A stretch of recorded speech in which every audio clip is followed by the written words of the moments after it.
Les populations de Dassazoumé ont désormais une grande connaissance des réalisations du gouvernement du président Patrice Talon dans la cité des 41 collines. Membres de gouvernement, députés, cadres techniques et autorités locales ont expliqué à ces participants massivement mobilisés les actions visibles du PAG dans la commune de Dassazoumé. Des réalisations qui rendent fiers le maire Oscar Digbenoudé. Dans les années 50, je suis né, l'eau était un problème. Le verre devenait C17. Dans quelques semaines, les communes, les collines seront pourvues en eau.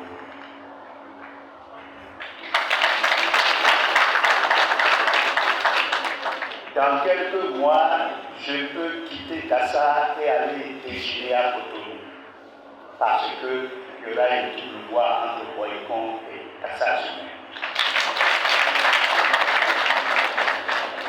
Oui, il y a une cité administrative qui témoigne que Dassa est la préfecture des collines. Ça sortira tout à l'heure. Alors, je vous dis que c'est un bonheur pour moi, parce que je suis parti à la retraite en 2016.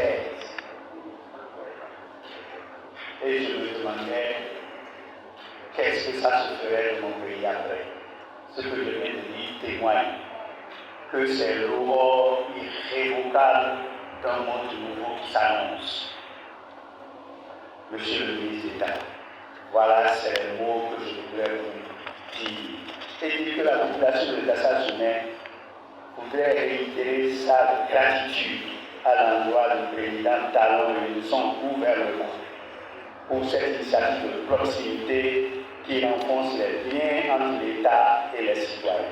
Dans la région des collines, le gouvernement a investi dans tous les secteurs de l'économie nationale. Les émissaires du gouvernement ont mis l'accent sur les réalisations qui ont des impacts directs sur le quotidien des communautés. En 3 ans, l'État a dépensé plus de 110 milliards pour soutenir les engrais au prix auquel on les vend maintenant.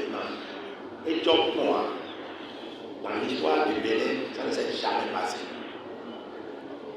L'autre regard que vous devez avoir sur les produits pétroliers, chaque année que Dieu fait, il y a de l'autre subvention que l'État met en place pour maintenir le prix du gasoil, de l'essence et du gaz à un niveau soutenable par nos ménages. Là encore, si vous sortez les chiffres, c'est plus de 200 milliards en 4-5 ans pour tenir le coup. Mais venons du contraire. Parce que quand on en parle de beaucoup de milliards et pas de beaucoup de milliards, l'État est tiédé. Ce qui est pour toi là, je vais dire, dans les collines ici, nous avons eu à mettre en place un certain nombre d'infrastructures pour soutenir l'économie rurale. Premièrement, c'est les aménagements hydro-agricoles. Ça a permis d'embrasser quelques 16 254 hectares pour une valeur de 81 milliards 271 millions dans les collines. Et par rapport à ça, Dassa a eu à bénéficier de 3 343 hectares aménagés pour un coût de 16 milliards 720 millions. Quand l'histoire a permis à un gouvernement de faire une concentration d'investissement comme ça, dans ce secteur, là, dans les années 70, il n'y avait pas d'eau. Il y avait une maladie qui s'appelait le ver de Guinée, qui venait de la mauvaise eau qui était consommée par les citoyens. Ça a duré encore pendant des années jusqu'à il n'y a pas longtemps. En 2016, le ministre l'a témoigné, partout où nous sommes passés pour faire la campagne, c'est partout dans les collines, mais je vais dire partout dans le Bénin. La première demande partout dans le Bénin, c'est donnez-nous de l'eau potable. Maintenant, ici. Et c'est pour ça que dans le programme d'action du gouvernement, le projet phare du gouvernement, celui dans lequel nous nous sommes assurés que non seulement nous avons une bonne planification, mais aussi que nous avons les ressources pour le faire, c'est le programme d'accès à l'eau potable dans le Bénin. Et nous avions dit à l'époque, en 2016, je rappelais cela à ceux qui ont encore les documents, nous avions dit en 2021, tous les Béninois auraient accès à l'eau potable. Le directeur de cabinet tout à l'heure a rappelé en 2016 l'accès à l'eau potable dans tout le Bénin, c'est que sur 100 Béninois, il y en avait à peine 40 qui avaient de l'eau potable. Aujourd'hui, après la mise de ce programme-là, fin 2023, sur 100 Béninois, il y en a 80. C'est-à-dire qu'on a fait autant en ces années-là que ce qu'il y avait en 2016 quand on est arrivé. Et je peux vous dire, parce qu'on a réussi ça, je peux vous dire de la manière la plus ferme que d'ici 2 ans, on va approcher l'accès universel. C'est-à-dire que tous les arrondissements dont vous avez parlé ici, tous les villages dont vous avez parlé tout à l'heure, Sokrobo et tous les autres, il y aura de l'eau là-bas.